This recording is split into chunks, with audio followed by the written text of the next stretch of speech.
চলো কয়েক ধরনের এ প্লাস নিয়ে আজকে আমরা কথা বলি। এই সেই দেখো এ প্লাস গুলো, দেখো গোল্ডেন এ প্লাস, বাংলায় যেটা কি স্বর্ণ এ প্লাস বলছি, ডায়মন্ড এ প্লাস, হীরা এ প্লাস, প্লাটিনিয়াম এ প্লাস, সিলভার প্লাস।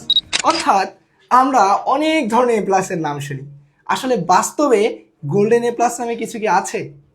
দেখো আমাদের সোসাইটিতে একটা টার্ম আছে যে যে স্টুডেন্টরা সকল সাবজেক্টে এ প্লাস পায় তাকে বলা হয় গোল্ডেন এ প্লাস পাওয়া সাবজেক্ট। আর যে একটা সাবজেক্টে এ গ্রেড পাইছে কিন্তু তার জিপিএ 5 আসছে, কিন্তু তাকে বলা হয় না গোল্ডেন এ প্লাস, তাকে বলা হয় নর্মাল এ প্লাস। এই যে দুইটা টার্ম আমাদের প্রত্যেকটা ফলাফলের দিনে আমাদের ধরো কানে আসে। সো তোমাদের আমি একটু ছোট্ট করে কথা বলে রাখি। দেখো আমাদের পাবলিক পরীক্ষার মধ্যে ফলাফলে কোথাও কোনো সার্টিফিকেটে তুমি গোল্ডেন এ প্লাস নামে কিছু পাবা না। আমরা জানি বাংলা এ প্লাস, ইংলিশে এ প্লাস, আসলে গোল্ডেন নামে তো কোনো সাবজেক্টই নেই, তার মধ্যে তুমি এ প্লাস কোথায় পাবা? এটা একটা আমাদের সোসাইটি একটা ইনফর্মাল টার্ম, এটা জাস্ট হাইপ। সো এইটার জন্য আমাদের ফিউচারে কোথাও কোনো প্রবলেমও হয় না, কোনো কিচ্ছু হয় না।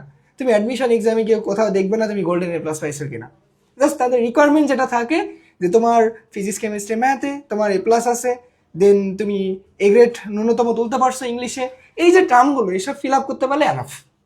সো তোমরা যারা তোমরা নর্মালি প্লাস পাইছো সোসাইটির ভাষায়, তোমরা কখনোই হতাশ হবা না। আর যারা তোমরা গোল্ডেনে প্লাস পাইছো, স্বর্ণের এ প্লাস পাইছো, তারাও এতটাও এক্সাইটমেন্টে থাকবে না, এতটাও তুমি এক্সাইটেড হবে না যে তোমার জন্য এটা অনেক কিছু। আসলে ওই নর্মাল এ প্লাস আর তোমার গোল্ডেন এ প্লাস ইকুয়াল।